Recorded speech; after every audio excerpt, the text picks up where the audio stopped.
1350, 1335 el blue, 1346 el MEP y el contado con liqui 1347, ¿no? El dólar moviéndose hacia arriba a pesar de las tasas altísimas que hay en plaza que ha habilitado el gobierno. Hoy publica Jorge Carrera, doctor en economía, fue director del Banco Central, un artículo que a mí me pareció muy interesante y por eso la iniciativa de invitarlo a conversar un rato con nosotros. Él publica hoy en La Política Online los 11 errores no forzados detrás de la suba del dólar. Así lo titula.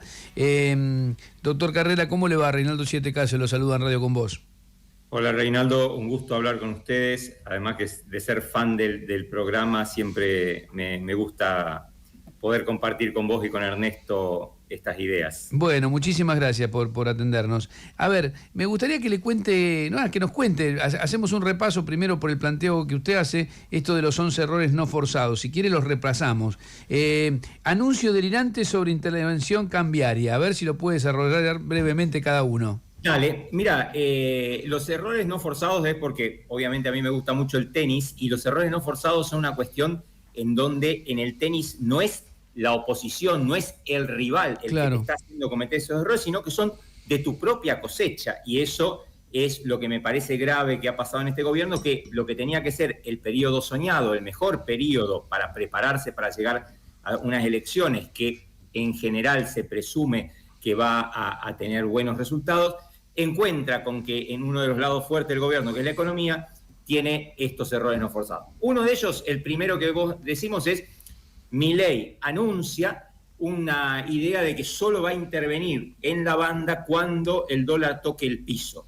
El piso de una banda que no vamos a ser técnicos, pero que para colmo va yendo cada vez más para abajo, o sea que requiere que para ser competitivo la economía entrara en una deflación constante para mantener la competitividad. Un delirio.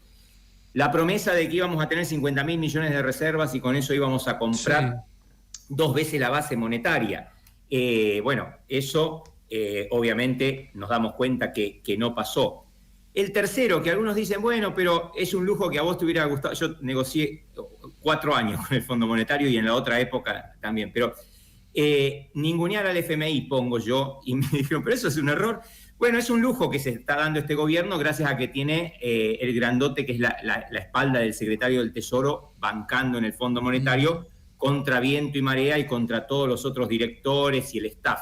Pero es un lujo que a mí me parece que te lo vas a dar hasta las elecciones, que es el objetivo político, me parece, de Trump, que Milei gane las elecciones. Después yo creo que va a convertirse en una espada de Damocles porque va a volver a hacer una demanda que te van a decir, bueno, yo hasta aquí incondicionalmente te apoyé, y eso tiene que ver con lo que va a pasar después de las elecciones, que es el problema final.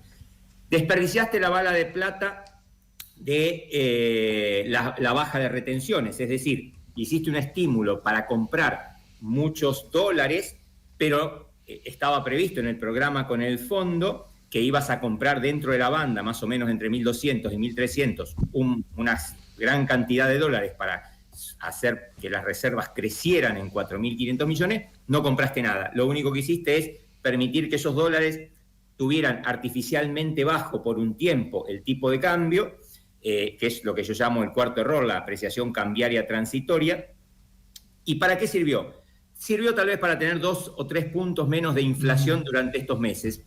Es una cuestión que yo en otro de los puntos pongo que es el trade-off que eligió el gobierno, entre tener una inflación un poco más baja de la que hubiera tenido si cumplía con lo que estaba en el acuerdo con el fondo, que era mantenerlo en 1.200, 1.250 y comprar dólares, que haberlo llevado a 1.100, dejar eso lo compró gente que se daba cuenta, obviamente, como todo el mundo, que ese dólar estaba muy barato, es decir, todo lo que trajiste te lo compraron los privados.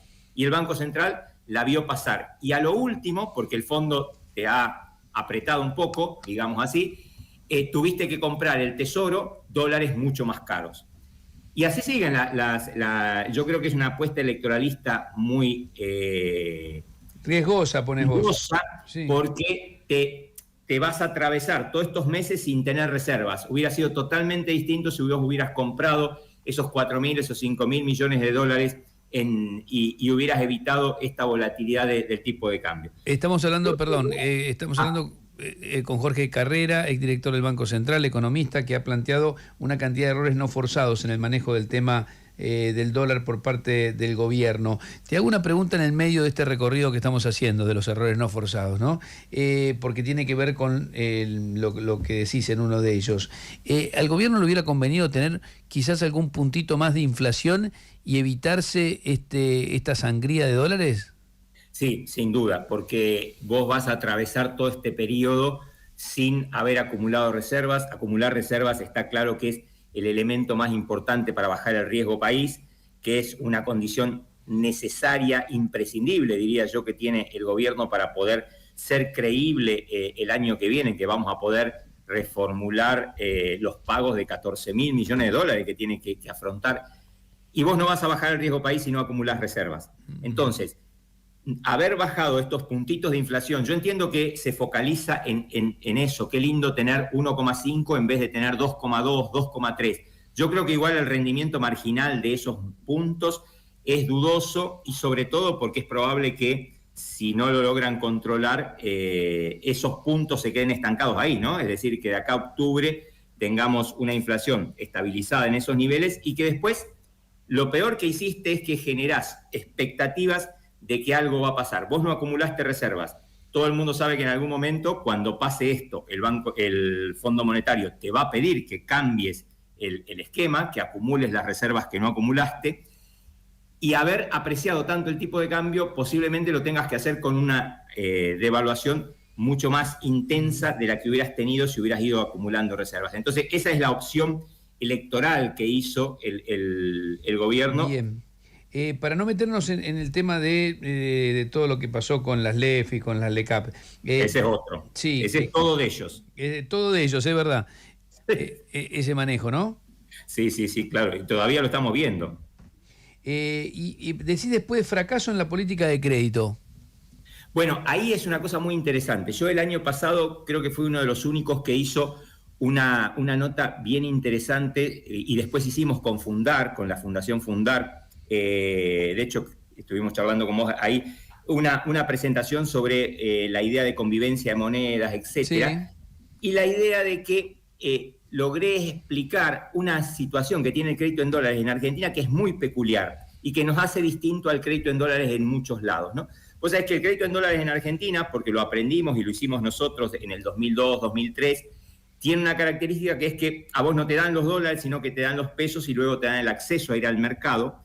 Pero eso hizo que el boom de crédito en dólares que hubo post-blanqueo, todo eso se volcara a el mercado cambiario. Lo mismo pasa con las ON. Vos cuando emitís una obligación negociable, vos esa ON después la tenés que vender en el mercado oficial y después tenés derecho, obviamente, a ir con esos pesos a comprar dólares, sea para el capital, sea para los intereses. Eso ayudó a comprar muchas reservas al gobierno en un momento crítico como era septiembre, octubre, noviembre del año pasado, que fue gracias al blanqueo, pero no solo gracias al blanqueo, sino que gracias al blanqueo hubo crédito en dólares, el crédito en dólares se liquida en el mercado cambiario y eso le permitió en ese momento comprar reservas. Ellos querían hacer un pseudo blanqueo nuevamente para ver si podían captar un marginal de 2.000, 4.000 millones de dólares que pudieran haber quedado fuera, pero bueno, eso también fracasó. Eso les hubiera ayudado a tener otra oferta de dólares adicionales. Y el otro fue liberar liquidez para que aumentara el crédito, pero bueno, vimos cómo se terminaron enredando con este problema de las LEFIs y en vez de aumentar el crédito, yo creo que esto va a generar más incertidumbre con el crédito, porque ya los bancos tenían un problema con la morosidad, que ha crecido en forma muy rápida. Siempre entendamos que en la realidad, si uno ve eso en las estadísticas, es que en los números la cosa siempre es un poco peor, ¿no? Porque los bancos siempre tratan de arreglar antes de mandarte a moroso o mandarte a una categoría de crédito mucho peor. Entonces, me parece que la opción del crédito, que era una opción importante, sea para la reactivación, sea en el crédito en pesos, sea para conseguir reservas en el crédito en dólares, también fracasó como tentativa. Y vamos a las dos últimas. Vos ponés conflictos políticos autoinfligidos, la primera que queda.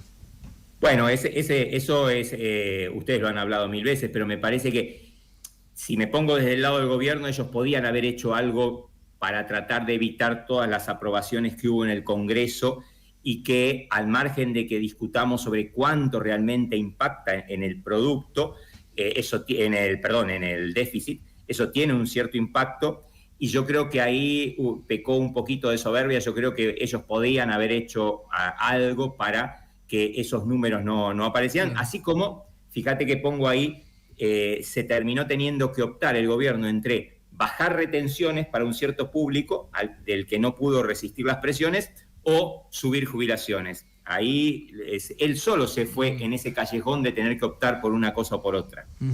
Se habla mucho, y lo dijo el presidente, lo dijo Sturzenegger, del riesgo Cuca. Yo creo que hay un riesgo Milei también, ¿no? En esto de la incapacidad para tender puentes, negociar, tener una relación más inteligente, ¿no?, con los opositores. Bueno, y no solo con los opositores. Yo creo que una de las cosas que yo me pregunto ahí es por qué ocurren estos errores. Uno que le ha tocado hacer política económica en distintos niveles. Yo soy investigador académico, pero también me gusta mucho y he participado muchos años en política económica. Creo que uno de los errores es una especie de desconexión sideral que hay al interior del gobierno entre Milei y el equipo económico. Uh-huh. A mí me parece que esta gente tiene que hacer malabares para tratar de ordenar o racionalizar algunas ideas de Milei. Algunas las van poniendo a un costado, como la dolarización endógena.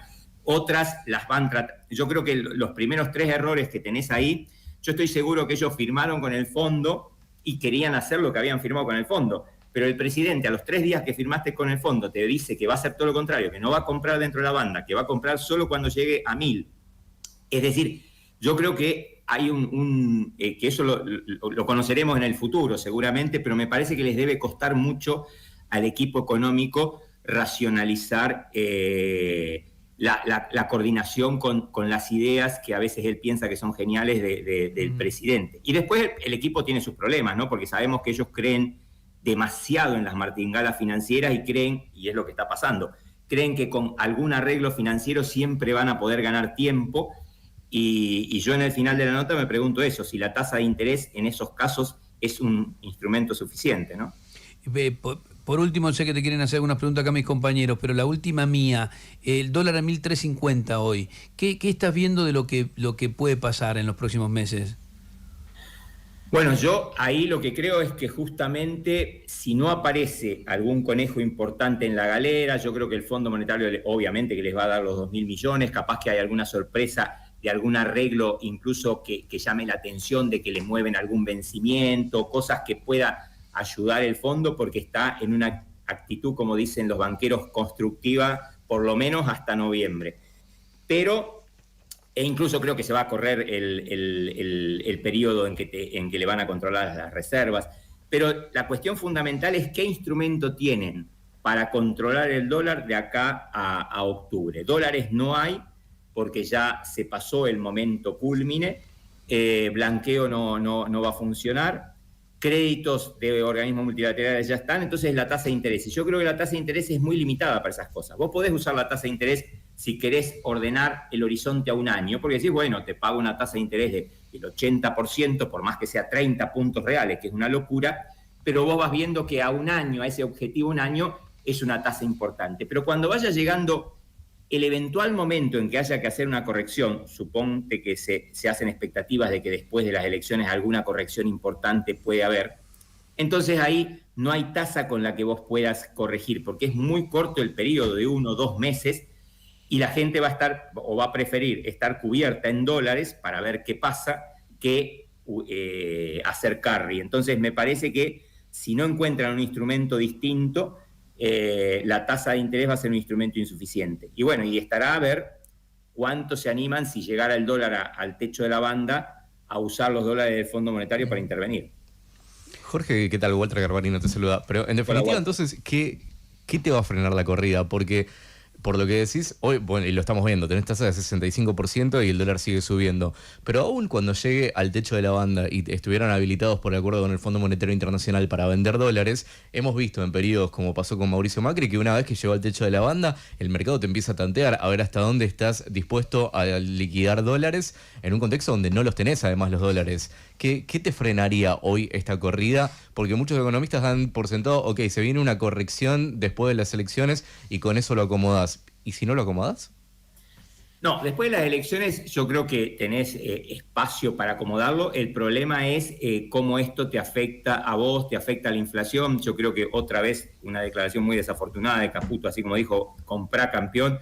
Esto de decir que el tipo de cambio no afecta a los precios es escupir para arriba, porque yo si soy el gerente de una empresa empiezo a pensar seriamente si tengo que mantenerlos o ir cubriéndome eventualmente por un cambio en el tipo de cambio. Pero lo que vos decís, yo creo que una contracción de tasa y una contracción monetaria importante, más la decisión, que ellos no tengo dudas que lo van a hacer, de usar los dólares, puede ayudar a que esto no se desmadre, pero tal vez en un tipo de cambio mucho más alto.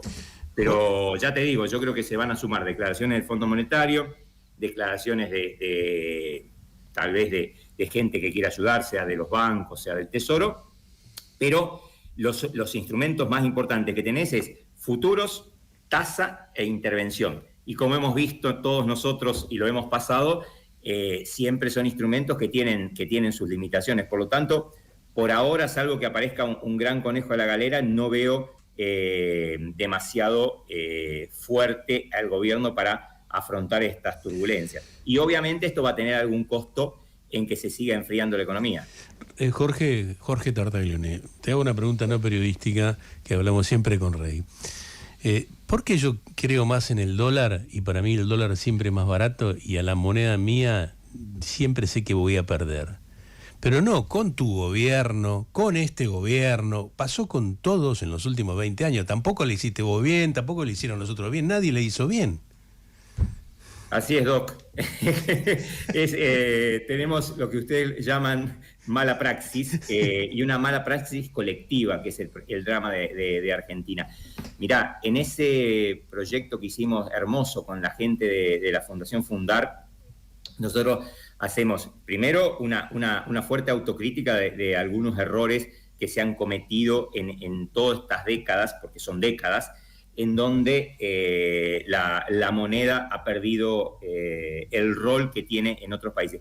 Pero también hacemos un llamado a que no es difícil recuperar. Hay otros países que estaban incluso en situaciones peores, como Perú en su momento, Uruguay un poco menos, pero son ejemplos que nosotros tomamos y detallamos para mostrar cómo es posible aceptar primero una convivencia de monedas, pero a la vez tratando de fortificar y relanzar la idea de un peso que se gane ese lugar en la consideración de la gente. Pero eso es un proceso larguísimo que solamente lo vas a hacer si lográs tener una economía ordenada. Yo creo que algunas cosas son importantes, incluso algunas cosas que se han hecho. Yo creo que una de las partes, y el progresismo mismo, y muchas veces lo discuten Ernesto y Rey, tienen que repensar la idea del déficit fiscal, de la sostenibilidad de tener déficits fiscales consecutivos. Es decir, me parece que hay un montón de racionalidad para pensar. Lamentablemente, en el péndulo que vive Argentina siempre, en vez de agarrar un camino más o menos orgánico que corrigiera esos defectos que podíamos haber tenido en gobiernos anteriores, nos fuimos a un extremo del péndulo. Y a mí lo que me da temor de los extremos del péndulo es que al irse tanto, siempre después hay una fuerza gravitacional que lo lleva a ir hacia otro extremo, ¿no? Me parece que eso es lo más importante que deberíamos evitar. Y cuando logremos eso, yo creo que el peso va a volver a ser, como pasó en otras economías, una moneda respetada por la población. Hay algo que me parece, lo hablábamos esta mañana, ¿no? Que sí casi ya no se discute, y eso es un avance importante, ¿no? De que no podés seguir gastando plata por arriba de lo que ingresa de forma permanente. Me parece que eso lo trajo Milei. Guste o no guste, hay una me parece que empieza a haber un consenso sobre eso. Parece poco en este momento, y sobre todo porque estamos hablando de que lo trae un extremo del péndulo, como decís vos, no es producto del consenso, pero me parece que todos empiezan a registrar, incluso en algunos de los discursos de Cristina Kirchner aparece el tema de que el Estado tiene que ser más eficiente. Hay algunas cosas que quizás uno puede ver para tratar de ver algo positivo en todo esto, ¿no? Sí, yo creo que hay algunas señales positivas. El problema es que cuando la confrontación es tan grande, vos aparecés diciendo, bueno, es cierto, hay que mirar cuáles son los ingresos, a quién le cobramos, cuando vos ponés un gasto, de dónde sale el financiamiento. Y lo que tenemos que evitar es pensar que eso, nada, sos un libertario por eso. Pero decir, claro, bueno, pero eso es una estupidez. Eso cuando te dicen, le haces el juego a la derecha. Y yo le digo, la derecha ya gobierna. Y la ultraderecha gobierna gracias a los que sí le hicieron el juego a la derecha, gobernando mal, cometiendo hechos de corrupción, dejando que el Estado se degrade, ¿no? Bueno, pero es un tema que hay que tener la valentía de plantear, me parece, ¿no? Sí, yo creo que replantear el Estado, replantear qué tipo de Estado es una de las grandes tareas que el progresismo, los sectores populares tienen que plantearse. Jorge, sacándote un poco de la coyuntura actual, que hablamos mucho de lo que puede llegar a pasar con el dólar, ¿qué perspectiva tenés en el mediano plazo? ¿Te parece que la economía argentina puede llegar a estabilizarse en el mediano plazo con lo que pueda llegar a ser vaca muerta, mayores ingresos de dólares del campo, potencialmente el RIGI, o vamos a seguir teniendo este cuello de botella que algunos llaman como la restricción externa de los dólares? Mirá, todo depende cómo logres organizar lo que llamamos los economistas los precios relativos a este tipo de cambio que por algún motivo ha elegido el gobierno como instrumento antiinflacionario, y permítanme, no es una chicana, como instrumento electoralista, porque yo creo que hay un segmento de la población que disfruta, como ha disfrutado las otras 4 veces en que lo hemos probado, ¿no? Que disfruta el dólar barato, que se beneficia con eso, o sea, comprando heladeras, televisores, yendo a Miami, aprovechando para acumular lo que llamamos formación de activo externo, que es comprar dólares para tener. Yo creo que con este tipo de cambio es dificultoso porque estamos comiéndonos vaca muerta en gastos superfluos.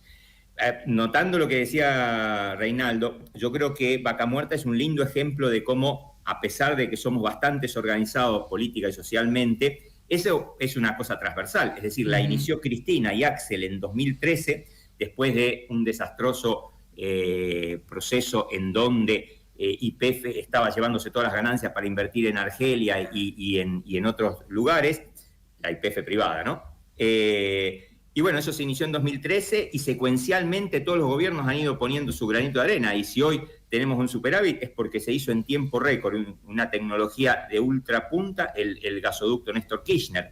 Entonces, me parece que ese tipo de continuidades, si la pudiéramos seguir teniendo en varias políticas, en la minera, en la energética, pero también en la industrial, es muy difícil que podamos pensar que solamente la energía, que no es intensiva en mano de obra, por más que tenga y logremos hacer toda la cadena de valor, que la minería, que tampoco es intensiva en mano de obra, y que el agro, que en la forma en que tiene en Argentina tampoco es tan intensivo en mano de obra, solamente puedan absorber el fenómeno industrial que nosotros tenemos. Entonces tenemos que encontrar algún equilibrio en no tener que subsidiar Tierra del Fuego forever and forever and forever, sino en tener algunos puntos dinámicos, pero que sean más intensivos en empleo. Si no, vamos a tener una sociedad completamente dicotomizada y donde vamos a tener sectores muy dinámicos, pequeños emiratos como Neuquén o algo en el norte, etcétera, y toda una parte industrial que no va a tener forma de reconfigurarse. Y más con estos niveles de apertura y más con un mundo donde este fenómeno de la geoeconomía nos va a terminar llenando de productos que en esta guerra tarifaria que hay entre Trump y China, obviamente vamos a recibir saldos de todos lados y eso tiene connotaciones en términos de empleo. Entonces, yo lo que veo es, con un tipo de cambio mejor puede haber dólares, pero tiene que haber alguna política específica. El mercado solo no te va a acomodar, ni nos vamos a mudar todos a Grelo, es decir, no vamos a mudar La Matanza a Grelo. A lo sumo, parará de llegar gente al conurbano, como fue históricamente la migración interna de Argentina, pero no hay entidad para poder absorber esa mano de obra y vamos a ir a un país muy dicotomizado. Jorge, muchísimas gracias. Siempre es un gusto charlar contigo. Y un placer estar con ustedes y con la audiencia. Muchas gracias. Jorge Carrera, exdirector del Banco Central, publicó esto que me pareció a mí sumamente interesante, ¿no? Los 11 errores no forzados detrás de la suba del dólar. Y bueno, nos permitió hablar un poco de economía. Llegó Paulina Sapir Balsa.